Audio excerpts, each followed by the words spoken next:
eCapitol News Director Sean Ashley joins us to discuss the cuts and what's happening at the Capitol. Sean, the DHS did receive additional funding this fiscal year, so why are the cuts happening? Well, you're correct. When you look on paper, what you see is an increase in funding to the Department of Human Services of nearly $50 million.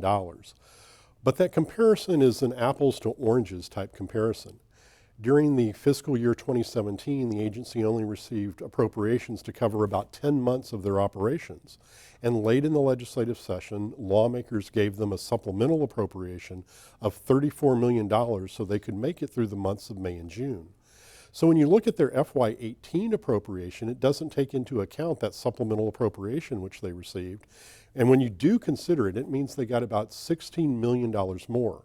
But officials at the Department of Human Services have said that was not enough to meet their various obligations, and therefore they're having to cut these services in order to make it through the current fiscal year. Now, there's a lot of disagreement in the House about who's responsible for the cuts, so what are you hearing?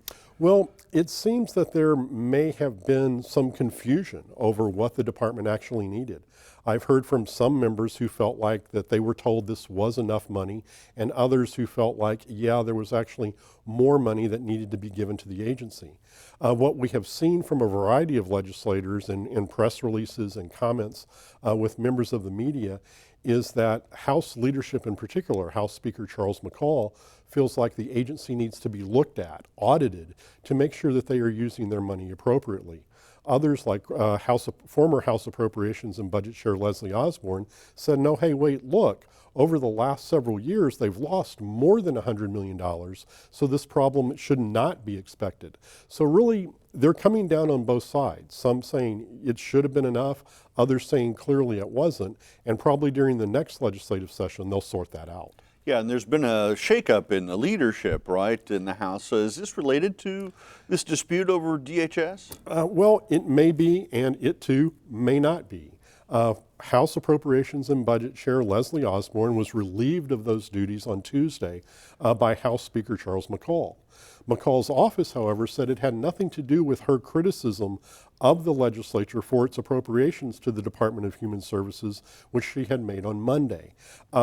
She has been out of sorts with some members of House leadership throughout the legislative session. She has advocated for increases in revenue, which ultimately mean tax cuts, which go against some of the ideas of House Republicans and House leadership. It may be that her comments regarding the Department of Human Services were simply the last straw, or her other political interest. On Friday, she announced she is considering seeking the office of the Commissioner of Labor, so it may be her political ambitions that did her in the end. We'll find out. eCapitol News Director Sean Ashley, thanks for joining us. You're very welcome.